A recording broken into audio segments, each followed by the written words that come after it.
दोस्तों कैसे हैं आप लोग। उम्मीद करते हैं काफी अच्छे होंगे और आप लोग का तैयारी भी काफी अच्छा चल रहा होगा। सो दोस्त इस वीडियो में आप लोग देखने वाले हैं रीजनिंग के 25 प्रश्न, बट इस वीडियो में ही, केवल इस वीडियो में ही 15 प्रश्न आपको मिलने वाले हैं। सो दोस्त अगला जो वीडियो आएगा उसमें टोटल 25 का 25 प्रश्न होगा। दोस्त इस प्रश्न में फोकस करेंगे कि वैसे 10 प्रश्न को कैसे चंद सेकेंडों में सॉल्व किया जाए और आप उसे कंसेप्ट के साथ उसको समझ ले, ताकि अगले जो प्रैक्टिस सेट में वैसे प्रश्न आपको मिलेंगे तो बस कहिएगा कि बस हम इसको सॉल्व आसानी से कर सकते हैं। टेंशन की कोई बात नहीं है क्योंकि पर्पल स्टडी आपके साथ है। दोस्त ऐसे ही लिख लेते हैं। देखिए क्वेश्चन क्या था, देखिए क्वेश्चन था कि 12 था, ठीक, उसके बाद कितना 37 था, उसके बाद कितना था 110 था, और उसके बाद कितना था 331 था, उसके बाद 992 था, उसके बाद यहाँ पे वाट का स्थान था, और उसके बाद क्या था 2900, नहीं यहाँ पे वाट का स्थान, बस इतना ही था। ठीक है दोस्त, अब देखिए इसको सॉल्व जो हमने किया था, ठीक है, सॉल्व करने का एक लास्ट वाला जो तरीका था वो गलती कर दिया था, वो मेरी गलती थी। खैर कोई बात नहीं, इसमें सुधार देंगे। देखिए दोस्त ये तो क्या है कि ये बढ़ते क्रम में आगे बढ़ रहा है, मगर हम यहाँ पे देख क्या रहे हैं, ये ज्यादा मात्रा में आगे बढ़ रहा है क्योंकि इसमें 12 है 37 है। इसका मतलब हम देख रहे हैं कि 12 या 36 प्लस 1 37 हो रहा है। ये भी 3 गुना दिख रहा है, ये भी लगभग 3 गुना है, ये भी लगभग 3 गुना है, और इसके आगे भी आएगा वो भी लगभग 3 गुना ही आएगा। ठीक है, हम देखिए 12 में 3 से जब हम गुना कर रहे हैं तो 12 3 कितना होता है 36 होता है, और हम इसमें एक अगर प्लस करते हैं तो मेरा कितना आ रहा है 37 आ रहा है। यहां तक तो ठीक है, 37 आ गया। अब उसके बाद हम 37 को लेते हैं और 37 में 3 से गुना करते हैं, तो 37 में जब 3 से गुना करेंगे तो कितना आएगा 111 आएगा। 3 सत्ते 21, 111 आएगा, और माइनस जब हम 1 करेंगे तो 110 आएगा। कोई दिक्कत नहीं, समझ में आ रहा है ना, यहां तक कोई दिक्कत नहीं। अब हम 110 यहां तक हम पहुंच गए। अब 110 को हम 3 से गुना करेंगे तो हम कितना 110 में 3 से गुना करेंगे तो कितना आएगा 330। कोई दिक्कत नहीं, 330 आएगा। और हम यहां पे देख रहे हैं एक प्लस एक माइनस, और यहां पे भी क्या होगा एक प्लस होगा। तो जब हम 330 में एक प्लस करेंगे तो 331 आएगा। कोई दिक्कत नहीं, यहां तक भी हमें समझ में आ गया। अब 331 में हम 3 से गुना जब करेंगे तो क्या आएगा 331 में गुना करेंगे तो क्या 993 आएगा, क्योंकि 3 एकम 3 होगा और 3 9 होगा और फिर 3 9 होगा। 993 और एक माइनस जब हम करेंगे तो 992 हो जाएगा। कोई दिक्कत नहीं, यहां तक भी आपको समझ में आ गया।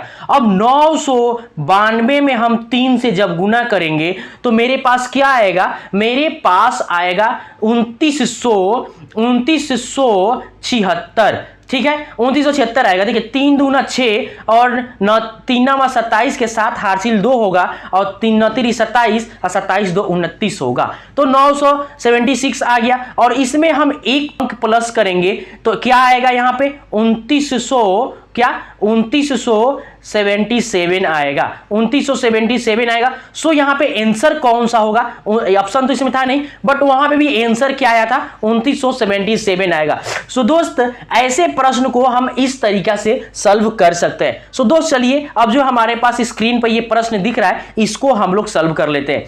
देखिए जो भी ये दिया है कि दी गई आकृति में उस सही दर्पण प्रतिबिंब का चयन करें जो दर्पण को ए बी पर रखे जाने पर बनता है जैसे कि दर्शाया गया है। देखिए यहां पे एक सामने एक वर्टिकल एक दर्पण रखा गया है, ठीक है, इसमें कौन सा प्रतिबिंब बनेगा चारों ऑप्शन में से उसे हमें ढूंढना है। देखिए 4 ये बॉक्स है ना, ये बॉक्स तो बॉक्स के जैसा ही बन जाएगा, ठीक है, इसमें 4 खंड में बटेगा, ये भी 4 खंड में बट जाएगा, कोई दिक्कत नहीं है।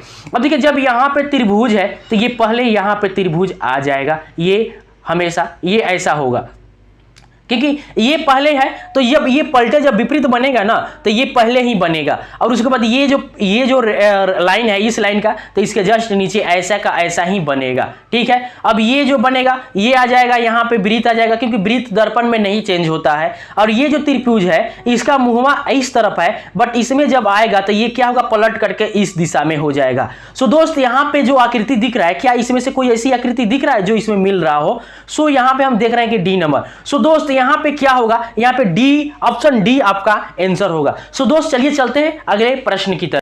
सो दोस्त हमारे पास ये 12 नंबर प्रश्न है और 12 नंबर प्रश्न में ये हमें ढूंढना है कि ये जो आकृति दिख रहा है इस चारों में से किस में घुसा हुआ है, हमें ये ढूंढना है और ये इसका आंसर हमें बताना है। हम देख क्या रहे हैं कि ऐसी आकृति चारों ऑप्शन में से किस में सन्निहित है। सो देख रहे हैं हम क्या, ये इस पे नजर जा रहा है। सो देखिए ये आकृति तो बन रहा है इस तरह, मगर हम देख रहे हैं क्या, इसमें ये जो रास्ता है ना ये खुला हुआ है, बस हम इसमें क्या देख रहे हैं, ये रास्ता मेरा बंद है। सो यहाँ पे ये होगा नहीं, और ये ऑलरेडी किसी भी एंगल से ये हो नहीं रहा है। ठीक है, अब हम इसमें देखेंगे, देख क्या रहे हैं कि ये जो आकृति आ रहा है फिर यहाँ पे ऐसे चला जा रहा है, फिर ऐसे चला जा रहा है, फिर ऐसे गया, फिर ऐसे गया, फिर ऐसे गया, फिर ऐसे गया और फिर यहाँ पे ऐसे गया। सो दोस्त हमारे पास देखने पर, हमें देखने के बाद ये पता चल रहा है कि इसमें ये आकृति सन्निहित है। सो मेरा यहाँ पे आंसर क्या होगा, सी नंबर ही होगा। और डी नंबर में तो ऐसा बनने की आकृति संभावना ही नहीं है। सो मेरा यहाँ पे आंसर क्या होगा, डी होगा। सो दोस्त चलिए चलते हैं अगले प्रश्न की तरफ। बस ये प्रश्न नंबर 13 है और ऐसे प्रश्न को कैसे सॉल्व किया जाता है जरा सा अपने दिमाग पे जोर देना होगा। सो दोस्त देखिए यहाँ पे CROW है, DZIX है, इसका जो संबंध है इससे है, तो उसी प्रकार इसका संबंध हम इस चारों में से किससे बना सकते हैं, क्वेश्चन पूछने का मतलब यही है। सो दोस्त हम यहां पे देख रहे हैं C है, R है, A है और W है, इसका जो संबंध बन रहा है DZI और X से बन रहा है। ठीक है, उसी प्रकार हमें किसका संबंध MOC के का संबंध हमें बनाना है। सो दोस्त हम देख क्या रहे हैं, देखिए हमें इंग्लिश का अल्फाबेट जो होते हैं ए से लेकर जेड तक, उनका एक विपरीत मैंने एक क्लास बनाया था, क्लास जो मैंने लिया था उसमें मैंने विपरीत याद कराया था। सो दोस्त देखिए उसी टाइप से इसका प्रश्न सॉल्व होगा। देखिए डब्ल्यू का उल्टा क्या होता है, हमेशा डी होता है, DW डिस्टिल वाटर, तो DW हो गया। ए के उल्टा क्या होता है, हमेशा जेड होता है, AZ, ये विपरीत होते हैं एक दूसरे के। आर के उल्टा इंडियन रेलवे आई होता है। सी के उल्टा CX, क्या ये हो गया सी के उल्टा X, समझ में आया। उसी प्रकार हम के के उल्टा क्या होता है, KP ठाकुर, तो के के उल्टा हो गया क्या, P हो गया। सी के उल्टा क्या हो गया, यहाँ पे X हो गया, क्या सी के उल्टा नहीं, यहाँ पे क्या, हाँ C है ना, सी के उल्टा X हो गया। और O के उल्टा क्या हो गया, O के उल्टा L हो गया, क्योंकि मैंने बताया था ये वाला LOVE। एल के उल्टा क्या होगा, ओ होगा, ओ के उल्टा एल होगा, भी के उल्टा ई होगा, ई के उल्टा भी होगा, तो यहाँ पे एल, ओ के उल्टा क्या होगा, एल होगा, तो यहाँ पे एल हो गया।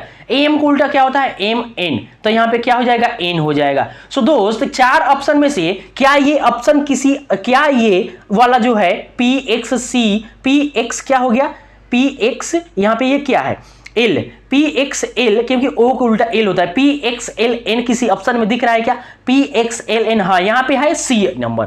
सो दोस्त ऐसे प्रश्न को ना ऐसे ही बस सॉल्व करना होगा। सो दोस्त चलिए चलते हैं अगले प्रश्न की तरफ। हमारे पास ये 14 नंबर प्रश्न है और 14 नंबर प्रश्न भी काफी इंपॉर्टेंट प्रश्न है, बस इसको सॉल्व करने का तरीका आपको पता होना चाहिए। देखिए कैसे सॉल्व कीजिएगा। देखिए क्या है, IDK है, LFL है और OHM है, RJN है, हमें इसको सॉल्व करना है।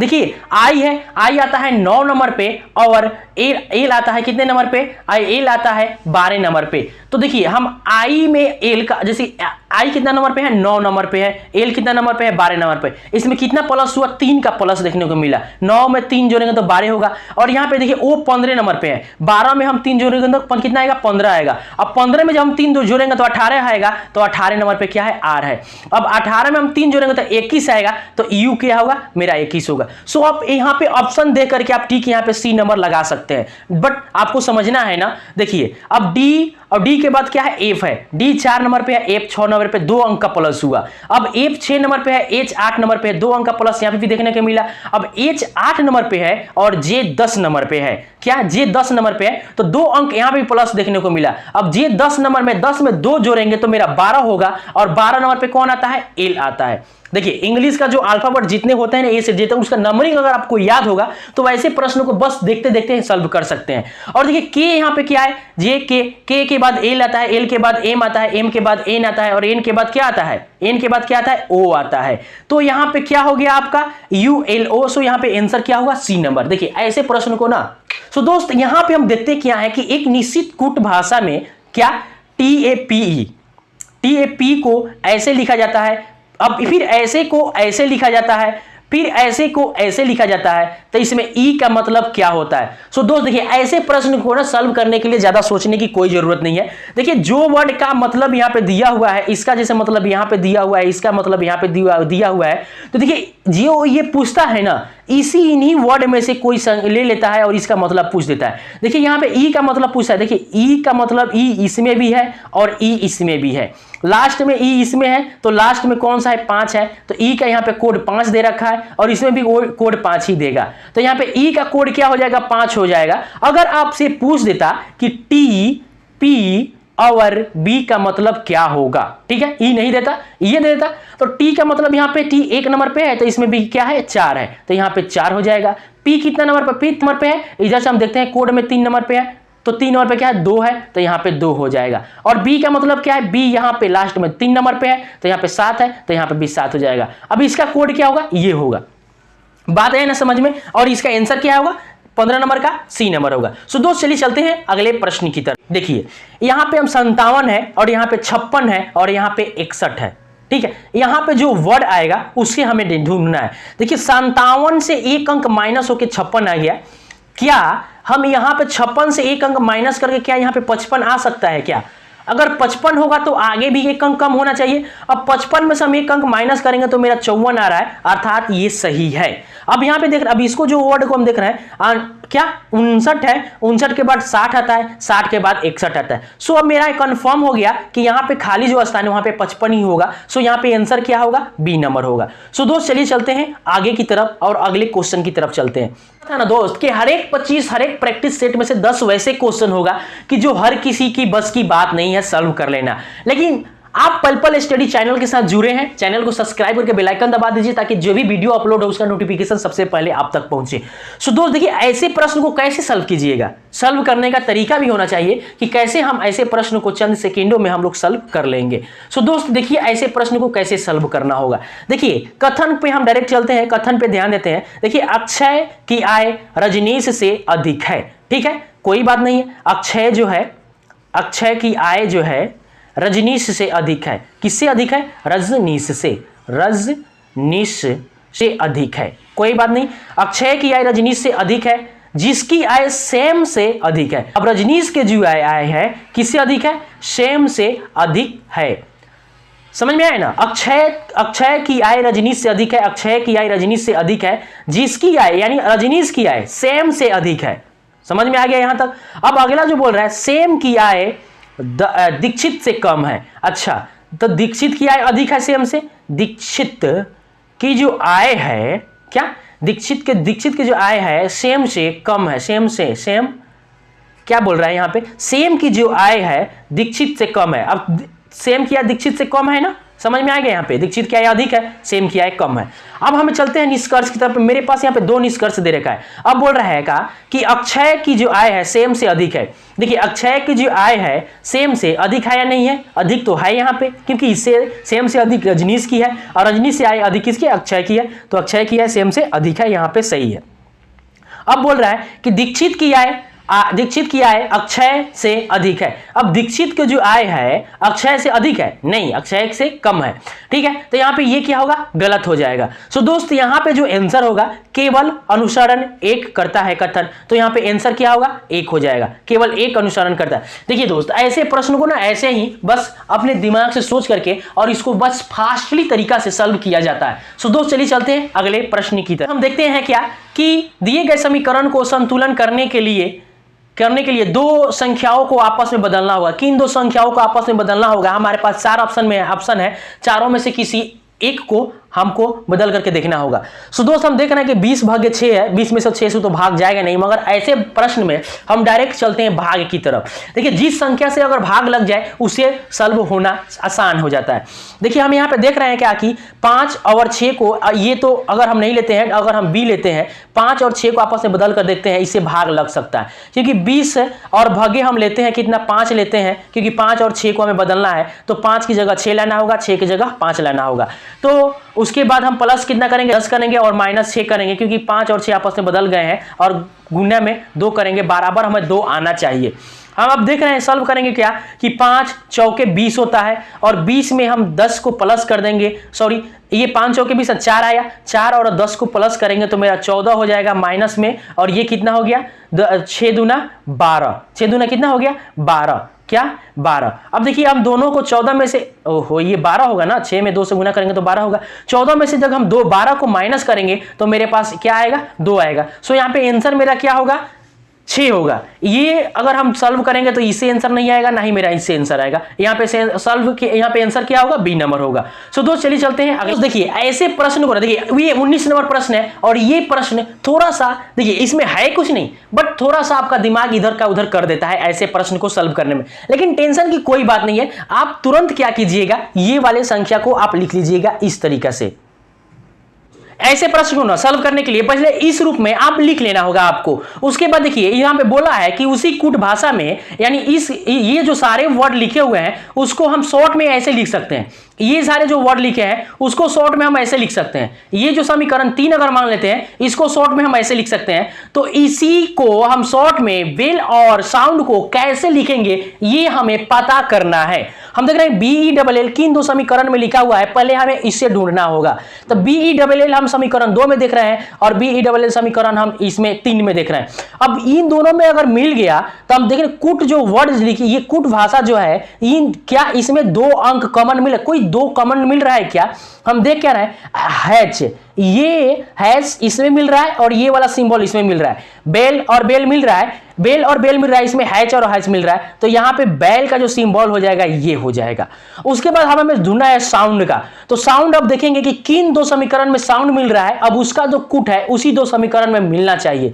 सो देखिए SOUND साउंड क्या है, एक तो आपका जो मिल रहा है साउंड वो मिलेगा आपका 2 नंबर में समीकरण में मिल रहा है SOUND, साउंड एक इसमें मिल रहा है और अगला जो साउंड मिलेगा किसमें मिलेगा SOUND साउंड क्या मिलेगा आपका, अगला जो साउंड मिलेगा ये कौन किस नंबर समीकरण में मिल रहा है। हम यहाँ पे देख क्या रहे हैं कि साउंड जो है, अच्छा साउंड किसी 2 समीकरण में नहीं मिल रहा है। जब नहीं मिलेगा ना, अगर मिल जाता तो जिस प्रकार हम इसको ज्ञात किए हैं उसी प्रकार साउंड का जो कुट भाषा है हम ज्ञात कर लेते। बट अब हमें क्या करना, पहले आर का ज्ञात करना होगा और गोल्डन का ज्ञात करना होगा, उसके बाद हमें साउंड का मिल जाएगा। क्योंकि ये जो है ये तो हो गया, ये तो अब होगा नहीं साउंड के लिए, क्योंकि बेल्स के लिए ये हो गया। अब आर किस में है, देखिए आर एक तो इसमें मिला, आर इसमें मिल रहा है और आर इसमें मिल रहा है, ठीक है। और देख रहे हैं कि गोल्डन, गोल्डन एक इसमें मिल रहा है और गोल्डन इसमें मिल रहा है। अब देख रहे हैं कौन से 2 वर्ड है जो इन दोनों में मिल रहे हैं कुट भाषा। देखिए एक एट दी रेट है, एट दी रेट यहां पे मिल रहा है, और रेम है क्या केटी, केटी एक यहां पे है और केटी एक यहां पे मिल रहा है। अब ये भी कैंसिल हो गया, ए भी कैंसिल हो गया, एट दी रेट कैंसिल हो गया, तब क्या होगा ए और के होगा, क्या ए और के होगा कुट भाषा को बेल और साउंड का, बेल का हो जाएगा ये सिंबल और एक के हो जाएगा ये। तो ये दोनों ऑप्शन में देख रहे हैं क्या, ऑप्शन में है क्या सिंबल और के, देख रहे हैं क्या ए और बी नंबर हमारा यहाँ पे ऑप्शन हो रहा है। सो ऐसे प्रश्नों को ना देखिए कर रहा है क्या कि 6 लड़के JKLMN और P एक आयताकार मेज के चारों ओर मेज के केंद्र की ओर मुख करके बैठे हैं। ठीक है, चलिए हम इतना काम कर लेते हैं, एक आयताकार मेज बना लेते हैं। क्या हमारे पास ये आयताकार मेज हो गया, केंद्र की ओर मुख करके बैठे हैं। अब देखिए यहां तक हमने पढ़ लिया। अब 4 लड़के कोने पर इस प्रकार बैठे हैं कि प्रत्येक कोने पर एक लड़का बैठा है। चलिए प्रत्येक कोने पर हम एक एक लड़के बैठा दिए। चलिए ये प्रत्येक कोने पर एक एक लड़के बैठ गए, ठीक है, प्रत्येक कोने पर एक लड़का बैठा है, हम यहां तक आ गए। उसका मेज के प्रत्येक छोटा भुजा के बीच में एक एक लड़का बैठा है। मेज के प्रत्येक छोटा भुजा क्या हुआ, ये तो बड़ा भुजा हो गया, एक छोटा भुजा हो गया और छोटा भुजा ये हो गया, इसके बीच में एक लड़का बैठा हुआ है, एक एक लड़का हर एक भुजा पे बैठे हुए हैं। हमारे पास 6 लड़के अब हो गए। अब देखिए कर रहा है इन के दाईं ओर दूसरे स्थान पर है और जे के बाईं ओर दूसरे स्थान पे है। कौन, हम अगर ए नंबर हम इसको लेते हैं और कौन है, एन है, एन जो है के दाईं ओर, तो के हम यहां पे लेते हैं, एक का स्थान छोड़ देते हैं, के दाईं और दूसरे स्थान पे है, यानी एक स्थान छोड़ करके दूसरे स्थान पे आ गया, और जे के बाईं ओर दूसरे स्थान पे है। अगर जे यहां पे है तो इसका बायां हाथ इधर आ रहा है, नहीं आ रहा, इधर होगा दाहिना हाथ, के इधर हो गया दाहिना हाथ और इधर हो गया बायां हाथ। ये हमने एक स्टेप लिख लिया, यहां से लेकर के यहां तक और यहां से लेकर के यहां तक, कोई डाउट नहीं है, यहां तक हमें समझ में आ गया। और अगला स्टेप पर हम चलेंगे बी नंबर पे। अब देखिए कह रहा है एम एन के ठीक सामने बैठा है। कौन? एम जो है एन के ठीक सामने बैठा है, ठीक सामने बैठा है, और एम कोने में नहीं बैठा है। एम जो है किसी भी कोना पर नहीं बैठा है, कोने पर नहीं बैठा है। कौन? एम। बात यहां तक समझ में आ गया। अब कह रहा है क्या कि निम्नलिखित में से कौन सा कथन सही है, उसे हमें समझना है। दो कथन है, हम दो कथन ले लेते हैं। अब इसको हम बैठा देते हैं। क्या हम इसको इस रूप में बैठा सकते हैं? क्या हम इसको एन को यहां बैठा दें? ठीक है। और क्या है कि टी के दाहिनी तरफ है, तो के के दाहिनी तरफ एन है। अगर हम के को यहां पे बैठाते हैं और के का मुंह इस दिशा में है, तो उसका दाहिना तरफ इधर आएगा कि नहीं आएगा? और दाहिना तरफ इधर आएगा तो एन क्या दूसरे नंबर पे आ रहा है, एक बीच में छोड़ करके एन आ गया यहां पे। और हम जे को यहां बैठा दे तो जे अगर यहां पे बैठा है इस तरह मुंह करके, तो बायां तरफ इस दिशा में आ रहा है कि नहीं? तो बायां के एक अंक छोड़ करके यानी दूसरे स्थान पर एन आ रहा है कि नहीं आ रहा है? आ रहा है। अब यहां पे देख रहे हैं कि एम के ठीक सामने एन है, तो अगर एम और एन को आमने सामने बैठाना है तो हमें एम को यहां बैठाना पड़ेगा कि नहीं बैठाना पड़ेगा? और कह रहा है कि एम कोना पे नहीं है, तो लो जी एम कोना पे नहीं है। बात हो गया ओके। अब देखिए दो वर्ड बच गया, कौन कौन? एल और एम, एल और के। ओके, एल और के नहीं, एल और के नहीं ना बचा है, एल और के तो बचा ही नहीं है। यहाँ पे क्या, ओह मिट गया ना, यहाँ पे एम हो गया, कोई दिक्कत नहीं। अब देखिए हमारे पास यहाँ पे हो गया कौन कौन सा वर्ड। देखिए यहाँ पे हो गया क्या कि एक बार पढ़ कर देखते हैं। बैठा है, देखिए यहां से हम लोग पढ़ते हैं एन के दाईं ओर दूसरे स्थान पे है, एन के दाईं ओर दूसरे स्थान पे है, और जे के बाईं ओर दूसरे स्थान पे है, जे के बाईं ओर दूसरे स्थान पे है।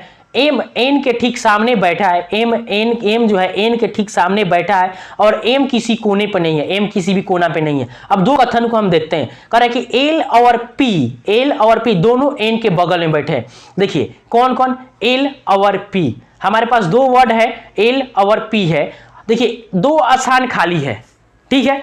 इसका कथन में, इसका सवाल में हमें कोई चर्चा नहीं है कि एल कहां बैठा है और पी कहां बैठा है, तो हम अपने स्थान से एल को यहां भी बैठा सकते हैं और यहां भी बैठा सकते हैं, पी को हम यहां भी बैठा सकते हैं और यहां भी बैठा सकते हैं। तो कथन बोल रहा है कि एल और पी दोनों एन के बगल में बैठे हैं, तो दोनों जब भी बैठेंगे तो एन के बगल में ही बैठेंगे, या स्थान बदल भी ले तो बगल में ही रहेंगे। अर्थात ये मेरा जो कथन होगा एक नंबर वो सही होगा।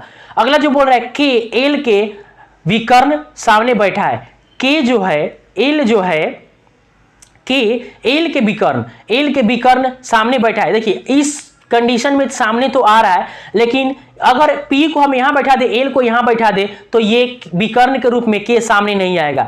ये इसका हाँ और ना दोनों में भी हो सकता है, हो भी सकता है और नहीं हो सकता है, बट ऐसा ऑप्शन में नहीं दिया है। चार ऑप्शन में से दो नंबर कथन को लेकर के कोई भी ऐसा निष्कर्ष, दो नंबर निष्कर्ष को लेकर के कोई भी ऐसा नहीं दिया है, हो भी सकता है नहीं भी हो सकता है, तो इसको हम क्या करेंगे? गलत ले लेंगे। मेरा यहाँ पे आंसर क्या होगा? केवल एक सही होगा। सो दोस्त ऐसे प्रश्न को ऐसे समझ करके ही सॉल्व करना होगा। सो दोस्त चलिए क्वेश्चन नंबर 21 है, और 21 नंबर प्रश्न को कैसे सॉल्व करना है ये हमें देखना होगा। सो दोस्त देखिए समीकरण का मान क्या होगा। देखिए 5 और 6 को आपस में बदलना होगा। क्वेश्चन क्या कर रहा है कि दी गई दो संख्या अंक नहीं, दी गई दो संख्या यहां पे है, और बोल रहा है कि आपस बदलने पर निम्नलिखित में से कौन सा समीकरण, यानी समीकरण का मान क्या होगा, हमें वो ज्ञात करना है। देखिए 5 और 6 को हमें बदलना है।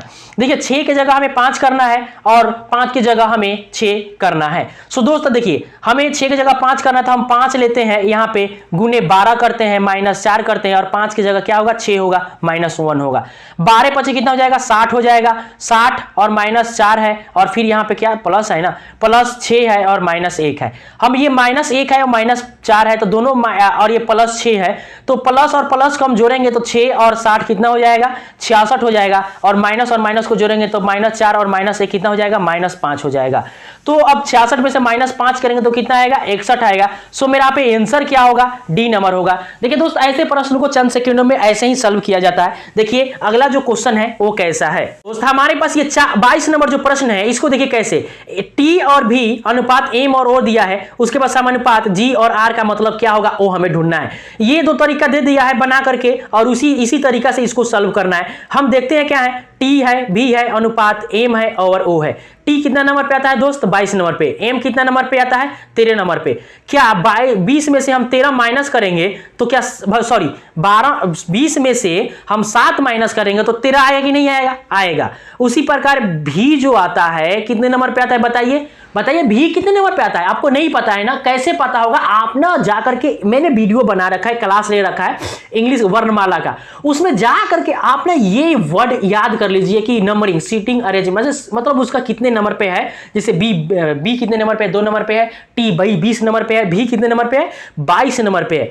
भी 22 नंबर पे। अब 22 में से हम 7 माइनस करेंगे तो मेरे पास आएगा 15। तो ओ कितना नंबर पे है, 15 नंबर पे है। उसी प्रकार जी 7 नंबर पे है और आर 18 नंबर पे है। अब हम इसको करेंगे सॉल्व तो 7 में से हम जब माइनस करेंगे जी में से, यानी 7 में से, यानी जी 7 है, 7 में से हम 7 माइनस करेंगे तो 0 आएगा। और 0 का एक नंबर पे ये होता है तो 0 नंबर पे क्या होगा, जेड होगा। बात है समझ में ना। उसी प्रकार आर 18 नंबर पे है और 18 में से हम 7 माइनस करेंगे तो कितना आएगा, 11। तो 11 नंबर पे क्या होता है, के होता है। तो जेड और के मेरा आंसर होगा। सो यहां पे बी नंबर मेरा आंसर होगा। सो दोस्त चलिए चलते हैं अगले प्रश्न की तरफ इसी जोश और इसी जुनून के साथ। तो देखिए यहां पे 23 नंबर प्रश्न है और आपको नंबरिंग अगर याद होगा तो ऐसे प्रश्न को यूं चुटकी बजाइएगा और इसको सॉल्व कीजिएगा। क्यों, क्योंकि टी लास्ट यहां पे आ जाइएगा। टी कितना नंबर पे है, 20 नंबर पे है और ई 5 नंबर पे है और ए 1 नंबर पे है। हम अगर 20 और 5 को, यहाँ पे ई है 5 नंबर पे, ए है 1 नंबर पे, 20 और 5 को जोड़ेंगे तो 25 होगा, 25 और 1 को जोड़ेंगे तो 26 होगा। मेरा यहाँ पे 26 आंसर होने वाला है। सो यहाँ पे ऑप्शन नंबर क्या होगा, डी होगा। बट आपको समझाना है और ऐसे प्रश्न को कैसे सॉल्व किया जाता है वो आपको जानना है। सो दोस्त देखिए यहाँ पे पहले नंबर पर सी है, ओ है, डबल एफ है और उसके बाद डबल ई है। देखिए सी नंबर आता है 3 नंबर पे, प्लस ओ आता है 15 नंबर पे, प्लस एफ आता है 6 नंबर पे, प्लस फिर एफ आता है 6 नंबर पे और ई आता है 5 नंबर पे और प्लस में फिर ई आता है 5 नंबर पे। इन दोनों को अगर आप प्लस कीजिएगा तो आपका आएगा 40। आया बात समझ में। उसी प्रकार अगर आप एल, इसको एल ई एम ओ और एन, इसको अगर सॉल्व कीजिएगा तो एल कितने नंबर पे आता है बताइए, बताइए। नहीं याद है, अगर नहीं याद है तो कैसे बनेगा बात। एल आता है कितने नंबर पे, 12 नंबर पे आता है। ई आता है 5 नंबर पे, एम आता है 13 नंबर पे, ओ आता है 15 नंबर पे और एन आता है 14 नंबर पे। जब इसको आप सॉल्व कीजिएगा तो आपका आएगा 59। बात है समझ में। उसी प्रकार दोस्त इसको अगर सॉल्व कीजिएगा तो आएगा 60 नंबर और उसी प्रकार जब हम टी ए को सॉल्व करेंगे तो मेरा आएगा 26 नंबर, क्योंकि टी का 20 होता है, ई का 5 होता है और ए का 1 होता है। हम 20, 5 और 1 को प्लस करेंगे तो मेरा आएगा 26, जो कि ऑप्शन नंबर डी में है। यहां पे मेरा जो आंसर होगा डी नंबर होगा। चलिए मेचा से दोस्त एक बात बोले ना, 24 नंबर प्रश्न छूट गया है, बट टेंशन की कोई बात नहीं है, हम हैं ना आपके साथ। अगले वीडियो में टोटल का टोटल प्रश्न लेंगे। देखिए हमारे पास ये 25 नंबर प्रश्न है और इसको सॉल्व करना है। देखिए तरीका क्या है ऐसे प्रश्नों को सॉल्व करने का। सो दोस्त हम यहाँ पे देख कर क्या रहे हैं, देखिए ए और आर है, ए और के और एल है। हम अगले जो बॉक्स में देख रहे हैं यहाँ पे एक एक हाफ खंदा, देखिए यहाँ पे ए है कोने पे, तो एक खंदा बढ़ करके यहाँ पे ए आ गया और यहाँ पे बढ़ करके आधा खंदा बढ़ा ना, यहाँ से इधर तो आधा बढ़ गया, यहाँ पे आ गया, बढ़ गया ना। अब अगला में देख रहे हैं कि बढ़ करके यहाँ पे आ गया, इस कोने पे आ गया ए, और आगे बढ़ करके यहाँ पे आ गया और अगला जो बढ़ेगा सो ए आएगा यहाँ पे और आर इसके पीछे आएगा। कोई डाउट नहीं। अब देखिए हम इसको देखते हैं के और एल। एल क्या है, इसी प्रकार एल यहाँ पे आया है और यहाँ पे आ गया है, आगे आया है यहाँ पे, और उसके आगे जो आएगा यहाँ पे जो आया है ये आएगा यहाँ पे, तो ये इस कोने पे आ जाएगा एल, और के इसके जस्ट पीछे है तो के आएगा यहाँ पे। कोई ऑप्शन ऐसा दिख रहा है क्या, ए और आर और एल और के? सो यहाँ पे आंसर मेरा क्या हो जाएगा, डी नंबर ही आंसर होगा। सो दोस्त ऐसे वीडियो रोज बाई रोज यानी रोज प्रैक्टिस सेट लगाने के लिए, देखिए प्रैक्टिस सेट रोज लगाना आपके लिए बहुत जरूरी है, क्योंकि प्रैक्टिस सेट अगर आप प्रति डे बाई डे लगाते हैं तो आपको यह पता चल जाएगा कि मेरे अंदर कितना कैपेसिटी आ गया है, ताकि मैं एग्जाम को फेस जब करूं तो मैं ऐसे प्रश्न को कैसे मैं तोड़ूं या ऐसे प्रश्न को कैसे समय के बचत करके कैसे सॉल्व करूं। सो दोस्त ऐसे वीडियो देखने के लिए आप हमारे चैनल से जुड़े रहिए और चैनल को सब्सक्राइब कीजिए और हमारे चैनल को शेयर भी कीजिए, क्योंकि ये चैनल आपके दोस्त का है। सो दोस्त चलिए मिलते हैं अगले वीडियो में, तब तक के लिए बहुत बहुत धन्यवाद।